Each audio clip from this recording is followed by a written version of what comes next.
going to ask you that question. Okay, so do you agree that everything created needs to have a creator? Now let's come to nature. Now, these are creations, these are part of creations. Who is the creator of these? Who is the creator of these? That there is one personality who created the entire creation. Because logically we know there can never be any creation without a creator. We don't see. Every creation always has a creator, and therefore we can understand that the natural creation also should have had a creator. Understood this? So now again one more example. You see this typewriter here. Who is the creator of the typewriter? Can you tell me? Somebody, right? Some human created the typewriter. You may not know. So now here you see, earlier you knew the creators. But here, in this case, you don't know who the creator is. But still, you know somebody must have created. So even if you do not know the creator, we can be very sure that there must be some creator. Okay, so this is a logical thing to conclude. There has to be a creator. There cannot be a creation without a creator. Okay, so that's the understanding. So similarly, even though we may not be able to see God, we are not able to see the creator of all these creations, still we can conclude there must have been a creator, and that creator is God. He is called as God. Okay. Now, we don't have to personally see or experience to deduce the existence of God. For instance, this phone is there. I cannot say that only if the creator comes in front of me, I'll believe that this phone was created. Not necessarily. Logically, I can understand that, yes, this is a creation. There has to be a creator. Similarly, it is foolish to think that this entire creation just came about on its own. All right. So I'll give you a very nice anecdote, an incident that happened in the life of Sir Isaac Newton. Now, he had an atheistic friend. An atheist is somebody who doesn't believe in the existence of God. Theist means, theo means God. Theist means somebody who believes in God, in the existence of God. Atheist means one who doesn't believe in the existence of God.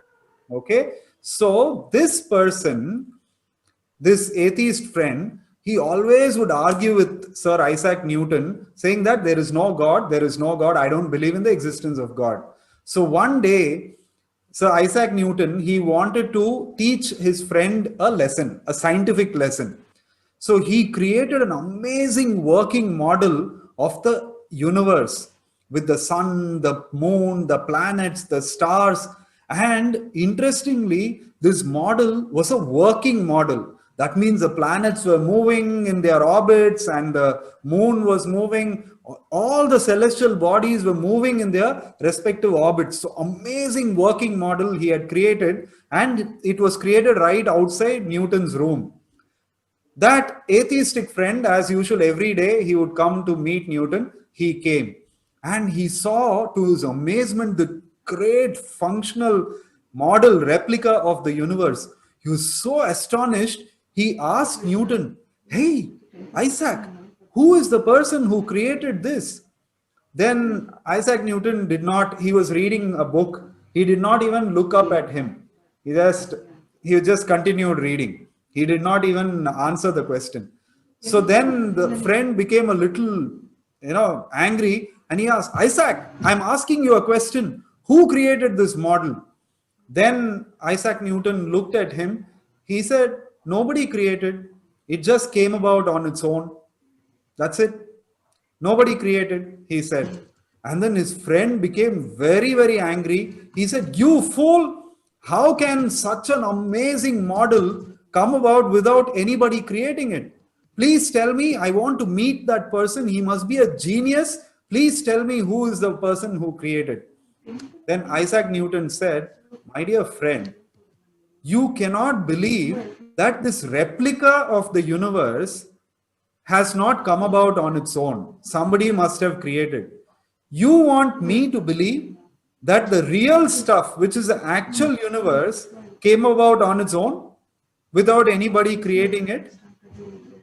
Is that your logic? How good is your logic? Isaac Newton asked.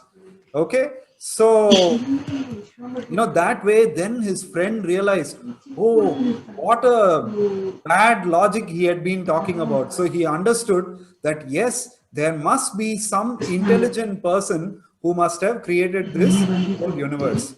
The child does not know that there are complicated parts inside. So this is a very childish understanding of things. So you see here, Charles Darwin, one of the greatest scientists. So he says, now all these amazing things, so perfectly they are working. They're not just happening on their own. It is happening because of the existence of God.